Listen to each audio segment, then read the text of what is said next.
country, anarchists are in charge, law enforcement is being attacked, and the rule of law is non-existent. Lock him up. Which is so weird because while Donald Trump was being prosecuted for his legitimate crimes, all of these Republicans were having fainting spells over the weaponization of government. And yet, now that Trump is in office, they're back to demanding that their political opponents rot in prison. But then I guess it's my fault for thinking that any of these people actually have any sincerely held beliefs or long-standing principles, as opposed to the reality, which is that they have constantly shifting values that align with whatever's most politically convenient at any given moment in time. This signals a dangerous escalation by Trump and Republicans, wherein not only are they calling for the arrest of their political opponents, but they're actually doing it. We have seen this happen to members of Congress, to judges, to staffers. I discussed this issue with Mark Elias here. We've now seen the mayor of Newark, we've seen this judge out in Wisconsin, we've seen Representative McIver, and now this congressional aide in Jerry Nadler's office all suffer at the hands of a Trump administration that's decided to wield their power against these folks. And so what is the ultimate goal here by this administration in exercising their power in the way that they are?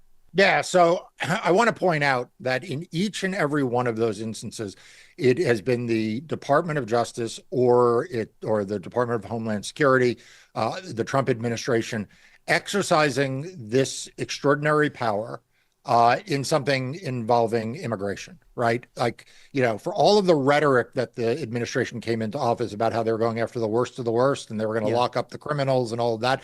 So far, what they've managed to do is target a whole bunch of Democratic officials and Democratic judges and Democratic staff. Yeah. And so what it tells me is that if you want to understand what Donald Trump's administration is about, you have to understand it is about the use of the federal government's power to go after Donald Trump's opponents and his political enemies. And that is what I think we are seeing. There is no chance that we would see the Department of Justice arrest a Republican judge or a Republican member of Congress. How do we know that? Because they are actually pardoning Republican members of Congress. Or in the case of Corey Mills, they have prosecutors that won't even sign they won't even sign documents that would allow the prosecution to proceed.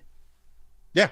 We saw the wholesale pardoning of January 6th insurrection. So this is just very, very clear to me that we cannot get lost in the details of what did this judge do with this courtroom and what did this member of Congress do here and what did this staffer do here, because that's the game the Trump administration wants us to play.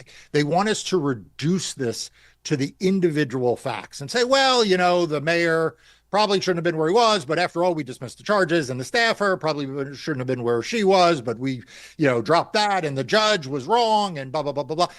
What we need to do is recognize what's really going on here, which is just the use and abuse of the power of the federal government, which is an awesome power. This is taxpayer, funded, limitless resources to intimidate people who Donald Trump doesn't want standing in his way, and to send a message, frankly, to the rest of us, to me, to Brian, to you, to everyone watching here, that you need better watch your step, or else that power can come for you too. The truth is that this isn't just a threat coming out of this administration, it is a reality. Trump's unconstitutional power grab is upon us. We're already there.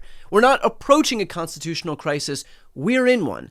So here's my message to anyone left, right, and center who values democracy. You gain nothing by working with Donald Trump. You will give him goodwill, and it will buy you nothing. There will be zero reciprocation. He is not a partner in democracy. He is not looking to govern in accordance with the best will of Americans. He is a budding autocrat who views any dissent whatsoever as an affront to his total power. That's his priority. He does not feel bound by the law or the Constitution or checks to his power, and no one in his party has enough of a spine to actually speak out against him.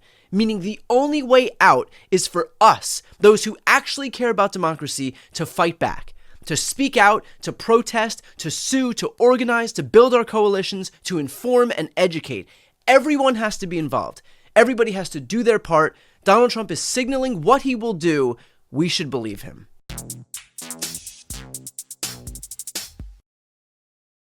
Before you go, if you enjoyed this content and you want to see more and support independent media, please subscribe to this channel. The subscribe button will be right here on the screen. But second, the reality is that we are now in a political environment where this administration can lean on any of the social media platforms to suppress certain voices if they don't like critical coverage. That means my longevity here is in the hands of a few tech billionaires who are already making it clear that they are willing to cater to this administration. To that end, signing up for my newsletter is a way for me to reach you directly if that ever becomes necessary. I'll put the link right here on the screen as well, so please sign up. It's free, but there's also an option to do a paid subscription if you'd like to support me and my team. I really appreciate it. Thanks so much for watching.